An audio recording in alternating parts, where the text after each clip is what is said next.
So we've been asked how we make our maps. So I'm going to show you some of the steps we take.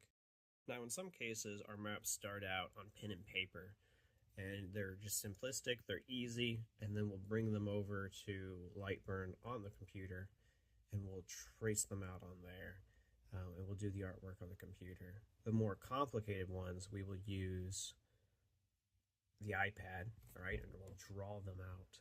So we're hand doing the artwork on the iPad with the Apple Pen, and then we're taking that and dropping it into the computer and then finishing the artwork from there. Using Lightburn for our computer design, and we will go in here and we have to draw each of these lines in a manner that the laser can read.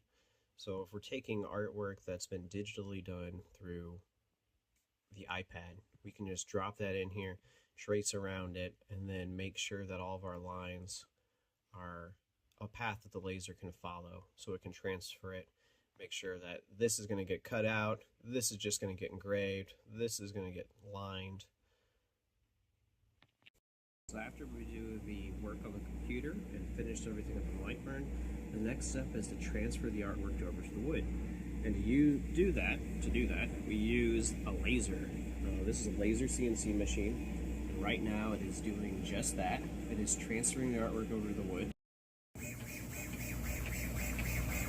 When they come off the laser, they look like this. They're all dirty, they're all dingy. Our next step is to coffee glaze everything. And this is a coffee glaze we make ourselves. And we just put that on there.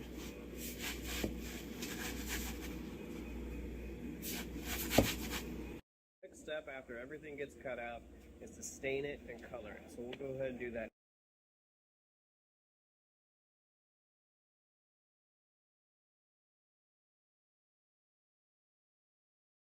Everything is stained, coffeed, and colored.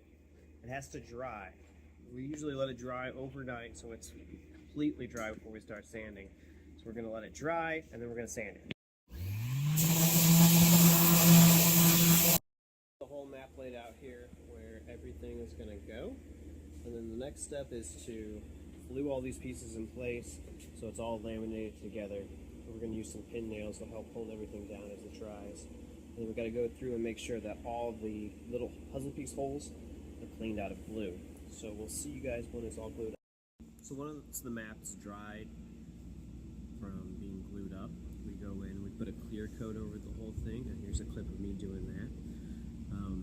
And then while everything gets clear coated, we're going to make a frame. The